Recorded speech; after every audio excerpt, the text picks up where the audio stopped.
Olá, meu nome é Laércio e eu vou ministrar nos próximos minutos um curso teológico de esclarecimento sobre a criação.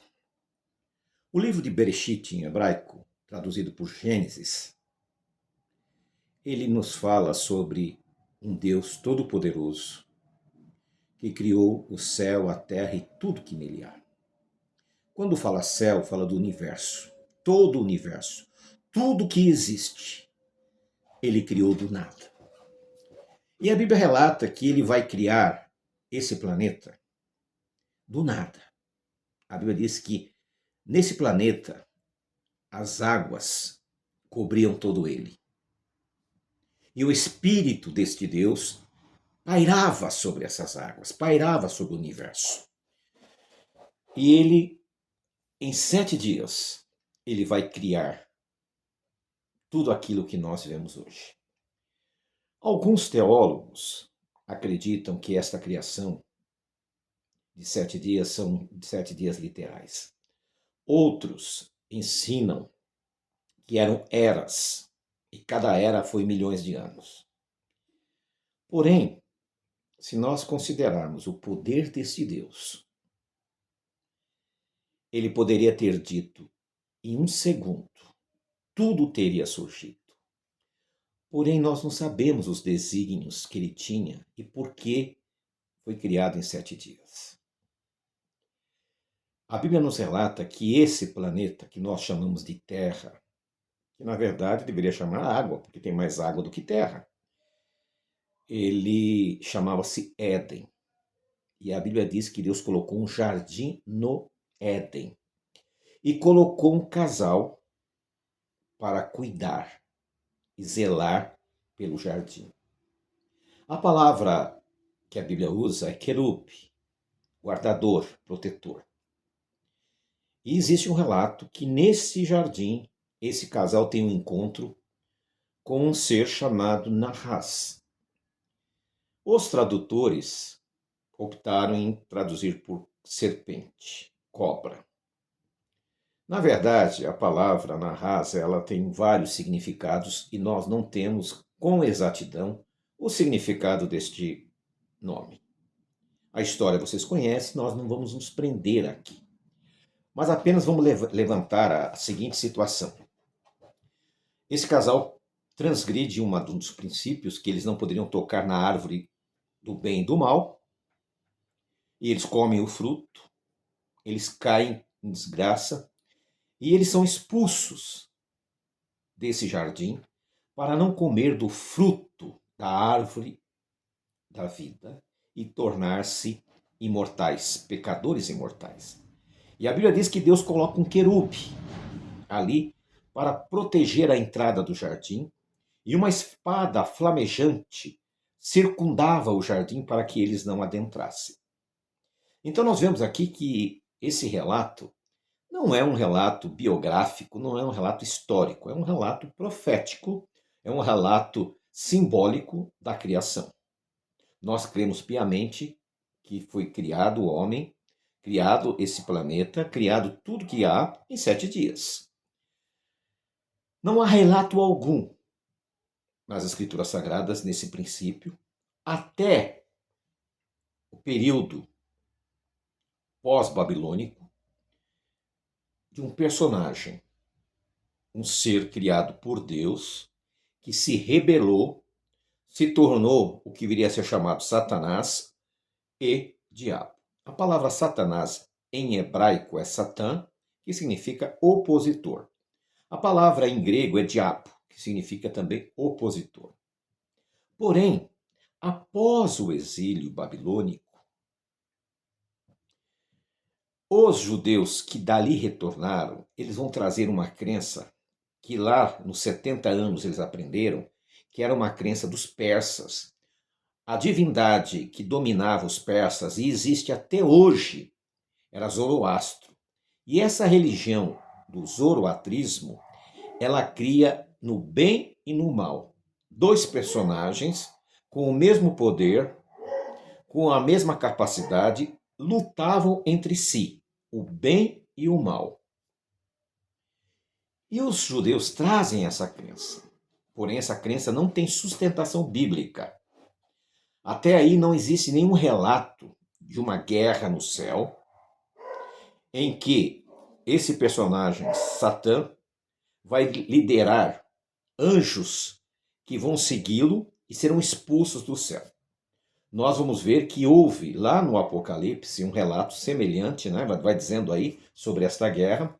O Apocalipse foi escrito 100 anos depois da Era Comum, ou 70 anos depois da morte do Messias. Mas vamos voltar agora. Os teólogos procuraram textos dos profetas para tentar justificar a existência deste ser. Porém, se nós formos analisar, a Bíblia nos apresenta um Deus onipotente, onisciente, onipresente. Porém, esse ser que os teólogos criaram também tem essa característica. Existem 8 bilhões de pessoas. E esse ser chamado Satã, ou diabo, parece que visita esses 8 bilhões em fração de segundos. E há um contraponto aí. Porque o único ser que tem essa característica é Jeová e Jeová dos exércitos, ninguém mais. Eles utilizam 2 capítulos proféticos. Um se encontra em Ezequiel 28, que eu vou compartilhar com vocês a leitura, se assim vocês permitirem. Diz assim, 28, versículo 1 de Ezequiel. Veio a palavra do Senhor dizendo, Filho do homem, diz ao príncipe de Tiro, assim diz Jeová Deus, visto que o teu coração se exaltou e dissestes, eu sou um Deus. No trono de um Deus estou assentado no meio dos mares.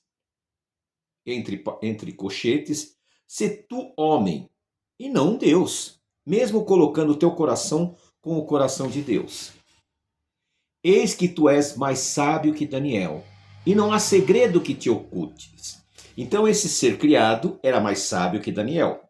Ezequiel conhecia Daniel e sabia da sabedoria dele. Com tua sabedoria e com tua prudência acumulasse riqueza e tem adquirido ouro e prata nos teus tesouros. Esse ser era extremamente sábio, mais sábio que qualquer ser humano. Ele sabia fazer tudo. Ele sabia trabalhar em tudo. Com grandeza da tua sabedoria, em tuas contratações tem multiplicado tuas riquezas. Por causa das tuas riquezas se exaltou seu coração. Por causa das tuas riquezas, da tua sabedoria, entrou orgulho no coração dele. Portanto, assim diz Jeová Deus, visto que colocasse teu coração com o coração de Deus, ou seja, quisesse ser igual a Deus, quem quis ser igual a Deus? Quando nós lemos lá em Gênesis, a Narrás, né, diz assim, que vocês serão igual a Deus se vocês comerem do fruto. E aqui está relatando. Né? Diz assim, portanto, no versículo 7, eu que trago sobre ti estrangeiros, os mais ferozes entre as nações, que desembainharão a sabedoria e marcharão no teu esplendor. Versículo 8, ao sepulcro te farão descer e morrerás com a morte dos que morrem no meio dos mares. Opa! Esse personagem ia morrer. Pelos teólogos, Satanás é imortal, está vivo até hoje. Versículo 9. Falarás diante do que te quer matar, dizendo, eu sou Deus. Mas tu és homem e não Deus, nas mãos do que te mata. Então esse personagem, ele acreditava que ele fosse uma divindade. Porém, ele era um homem. Da morte dos incircuncisos morrerás, nas mãos de estrangeiros, porque eu falei de Jeová Deus. Ou seja, o que é a morte dos incircuncisos? Morte sem salvação. Você vai morrer e não será salvo. Se nós formos para Hebreus capítulo 11, ali traz uma relação dos que foram salvos, dos heróis da fé. E Adão não consta. Ou seja, esse texto leva para esse personagem. No versículo 11, veio a palavra de Jeová dizendo, filho do homem, lamenta sobre o rei de Tiro e diz assim: assim diz Jeová Deus, tu és o selo da perfeição, cheio de sabedoria e acabado em formosura. Agora presta atenção no versículo 13. No Éden, no jardim de Deus, estiveste, de toda sorte de pedra preciosa era a tua veste. Então aqui nos dá uma clareza sobre como ele se vestia. Depois do pecado, ele se sentiu nu. Faça as ligações. E aqui dá a relação das joias. Não vamos ler aqui, né? Está no versículo 13.